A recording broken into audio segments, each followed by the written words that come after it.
One of the best things about Oshkosh is just the huge range of amazing aircraft there are. So we couldn't really come here without choosing our favourite.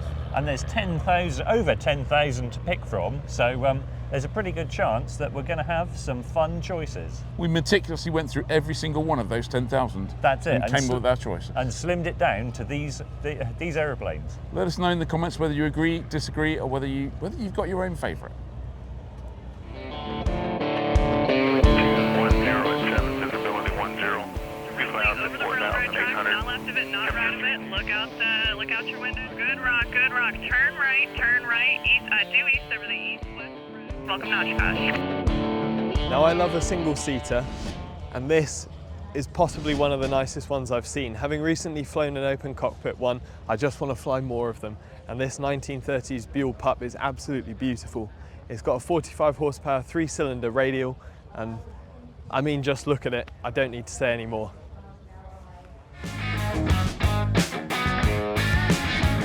Yes, I know it's a Cessna 150, but this Cessna 150 is absolutely gorgeous, and Oshkosh is so much about just very gorgeous airplanes of kind of any kind. This particular example, 150H, a Cessna 150 commuter, has an 0200, 100 horsepower. That's Oshkosh, 100 horsepower. It was built in 1968. It's just the most perfect restoration. The paintwork on it is immaculate. It's clean everywhere. The owner's not around, so I haven't touched anything, obviously, but you peek through the holes in the intakes and it's just super clean everywhere. This is just one gorgeous, gorgeous aeroplane of an absolute classic. For me, it was always going to be the 2/3 scale P-38 Lightning. It was an aeroplane that I'd known about, and Oshkosh has enabled me to see it. It's just an epic home building odyssey.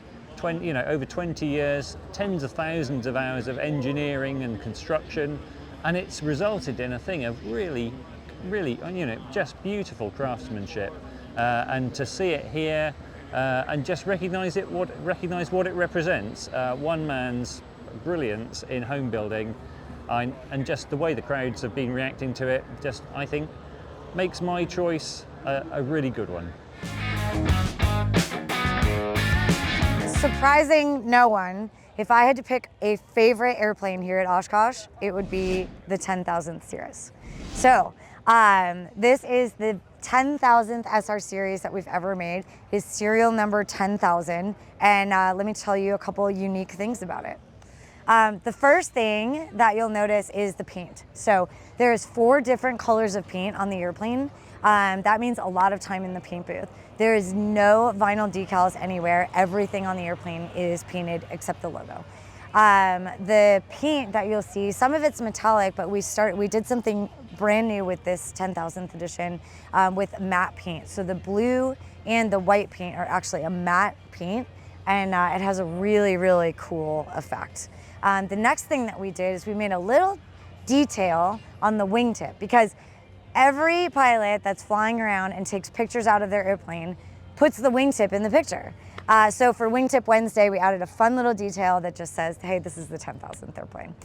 Speaking of other fun details, we put these little reveals on all the control surfaces. So you've got this matte blue here on the ailerons, on the flaps as well, and then on the rudder, which we'll get to. So we're coming over here, obviously the tail number, November 10,000. So we've been sitting on this tail number for a couple of years, very excited to put it on the airplane. I've got about an 85% success rate calling as November 10,000, with the controllers calling it November 10,000. Some of the controllers will initially call it November 10,000, which is a total mouthful. But most controllers, almost all of them, will respond with 10,000 once I did, except for one controller in Chicago who was worried that it would get confused with an altitude, so we all called it November 10,000, which was a mouthful, but in general we call it November 10,000, which is super fun. Little reveal here with that matte blue paint in the elevator as well, so that's super fun.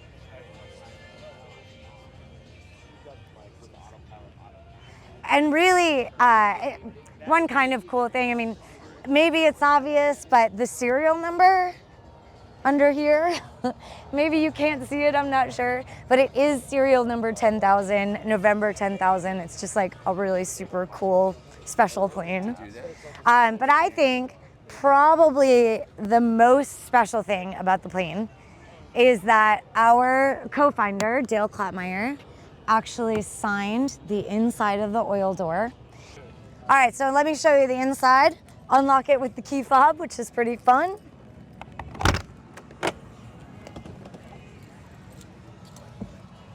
So the inside of this plane is full of intricate details. So first of all, the gorgeous seats. There's so much care and design detail in the seat cover design, the blue seat belts. You'll also notice this matte carbon. So this is a new thing. We've only ever done this on this SR. This is brand new concept.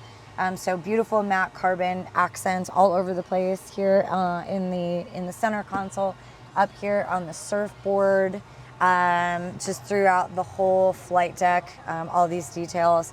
There's some inlays on the storage pockets on the side, on the cup holders, and then the blue rudder pedals.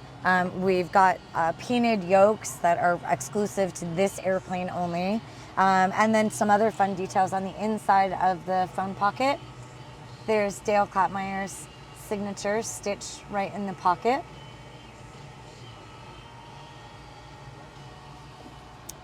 And it's the same great performance and avionics suite that we all know and love in the G7, but amped to 10,000.